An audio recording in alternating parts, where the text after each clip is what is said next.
What's up, guys? It's the Hairy Gamer here with another episode of Fallout Friday, playing some Fallout 4 this week.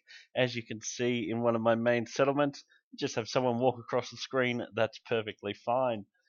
So what we're actually going to be doing today is something a little bit different. We're not going to be going out and adventuring. Instead, I'm going to explain to you a little bit about my character, just so you see why some things I do out in the Commonwealth might make sense and might not make sense, depending on how you think I've built my character up. So we're actually going to go into the perk chart and have a look at the way I've started to build this character.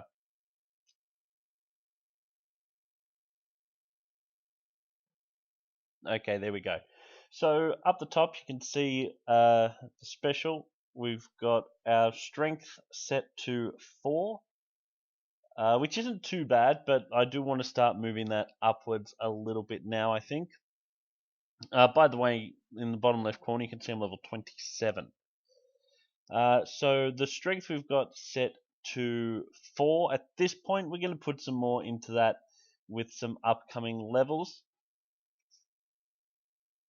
And perception we've got on 6. For endurance, we've only got that on 5. Charisma, you can see that's all the way up to 8, as is intelligence. I want the sweet bonus experience points for high intelligence. Agility only on 4, and luck also on 4. Now, the first one, strength, and the last two, agility and luck, could be a little bit higher. As for things I've decided to put points into early, cap collector, I wanted to make sure I get good value for the caps I am spending out there in the Commonwealth, so we put that up pretty early.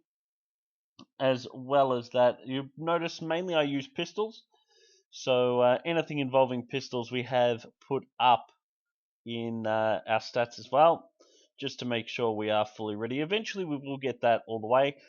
To be honest, eventually I want everything completely maxed out here, so there's nothing unusual about that. As we get into another one, gun nut. I've modded a lot of my guns I carry throughout the Commonwealth, so I wanted to get that up to level 2 for some of the better ones. I'll move that up to level 3 shortly, I think, to get some better access to sniper rifle sights. Locksmith, I'm at master, so that's good. The next one up from that, because as you can tell, it does go up one more. Means lockpicks. The lockpicks, they never break, so that could be very useful to have. Local leader is another one I got as soon as I could. That's because I wanted to put the stores in my settlements, so I always have access to various things. Plus, they actually do make you money while you're out and about, so as long as you remember to go check. And Aqua Boy, I like the idea that I can't take rad poisoning from water. I was taking a lot of rads from being in water early, so I took that as soon as I could. Now, a couple of the more interesting ones towards the bottom. Also, science, by the way. I'll probably increase that shortly. A couple of very interesting ones on the bottom that I do want to eventually get. As I said, I'm going to have this character maxed out to all of the levels. But a couple of very interesting ones. Gun Fu, I like that one where you can. The second target in VATS takes more damage.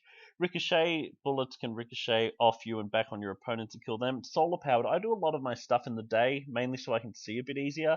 So that could come in handy, getting the extra strength for that. As well as that, I just love the levels of extremeness. I don't even know if that's a word, but I'm inventing it. That it comes to on the level 10 if you have 10 for any of the special attributes. How extreme it does get very quickly. This is another one I really want as sniper. I use my sniper rifle a fair bit, so we'll probably put into that so I can hold my breath a little bit longer, especially since now I can silence my sniper rifles. That just makes so much of a difference to me out there in the Commonwealth. Taking out super mutants is that much easier, especially if you do come across ones that are a bit tougher than yourself. Grim Reaper Spirit's another very interesting one. This is the one I wasn't sure about, and this is Idiot Savant, as you can tell, where you can get bonus experience points just by doing nothing. The first level's times 3, the second level is times 5. The reason I haven't taken it, and it may be a little weird, is because I've got my intelligence up and it clearly says the lower your intelligence, the more likely this is to happen. but I may just take that with the next couple of levels, because I've got to put another one into luck, of course, to do that. I'm just messing around on the screen now while I talk about Idiot Savant, but I do want to maybe try it because you never know, it could actually happen. Of course, Fortune Finder is another one I want to put things into. I've been buying a few things and noticed where legendary stuff is for sale, so I might take some of that. If I can get enough caps together, that is. Now, I've noticed that this is a very short episode at this point, just clocking in at 5.5 minutes. So we're going to do something a little bit different. We're going to go a little bit meta in Fallout 4, and we're going to play a game within a game. All I've got to do is find it. Where is it? No, there it is. Red Menace. We're going to play some Red Menace. 3 lives. No matter how long it takes me to lose them, that's how long it takes. I should also probably mention that I never actually played the original Donkey Kong back in the day. Now, when I do talk about original Donkey Kong, I do of course mean that Red Menace is based on, when Mario was just known as Jumpman. The reason I never actually played it was, well, it was a little bit before my time, the original arcade version of it. And it was very hard to actually find any arcade versions of it at all, especially growing up in Okay, I'll try and concentrate a little bit more. That was embarrassing. So it was tough to find in Australia in particular. I'm sure it did exist. As well as that, as I said, it was a little bit before. All right, good jump. A little bit before my time, so even if it was available, it wouldn't have been as readily available as it was, however long before I started looking in arcades. It was actually out. I've played a little bit of it with emulators and such. Oh, this is a conveyor belt. All right. But I got sick of it because it just didn't feel so. Damn. One more. Okay, one more. I got sick of it because it didn't feel so arcadey, and that's what I wanted when I was playing Donkey Kong. I wanted it to feel like I was playing it in the arcade. I wasn't able to get that. This actually, well, there go my lives. I was going to say this feels closer to it than some of the emulators. Well, guys, that is it for this week's Fallout Friday. Don't forget, if you haven't already, like, comment, and subscribe. Of course, also there is the Facebook page, facebook.com/The Hairy Gamer. Head over and like the page.